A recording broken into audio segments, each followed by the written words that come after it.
Baiklah, kali ini saya akan menjelaskan tentang sejarah singkat perkembangan sumber cahaya. Di alam semesta ini ada dua macam sumber cahaya, yaitu sumber cahaya alami dan sumber cahaya buatan. Sumber cahaya alami yang tidak pernah padam adalah matahari. Sedangkan sumber cahaya buatan pada awalnya ditemukan nenek moyang kita dulu secara tidak sengaja. Hal yang pertama, membuat api dari gosokan batu atau daun kering. Api dapat diperoleh dengan cara menggosok-gosokkan batu atau kayu kering.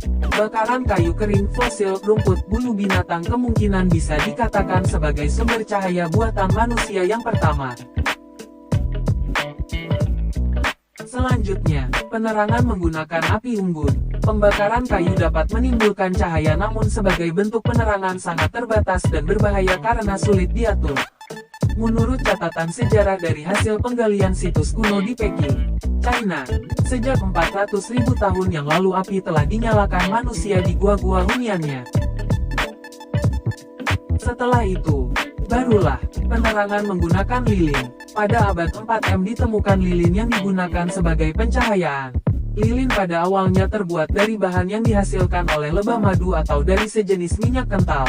Pada tahun 1860 hingga kini kekuatan sinar lilin dijadikan patokan dasar standar internasional pengukuran kekuatan cahaya. Satuannya disebut kandela, dari suatu lampu.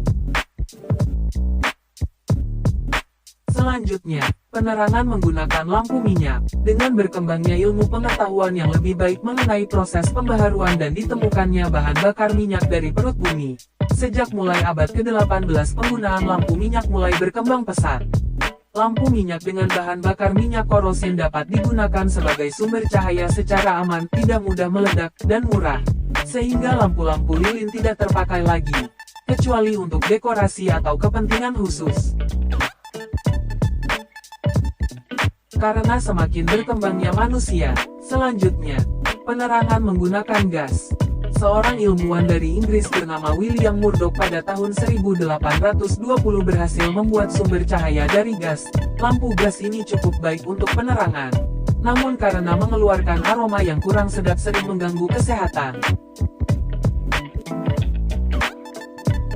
Karena tidak baik untuk kesehatan, makanya seseorang yang jenius berhasil menemukan penerangan menggunakan lampu pijar. Perkembangan zaman yang semakin maju membuat penerangan yang berasal dari cahaya juga semakin maju.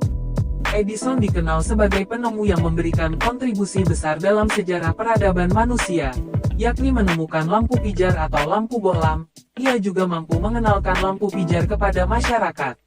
Dengan begitu, Edison pun dikenal sebagai penemu lampu pijar. Hanya itu yang dapat saya jelaskan. Jika Anda masih ragu atau masih kurang paham, tanya ke guru Anda, baca buku, dan mencarinya di Google. Sekian, terima kasih.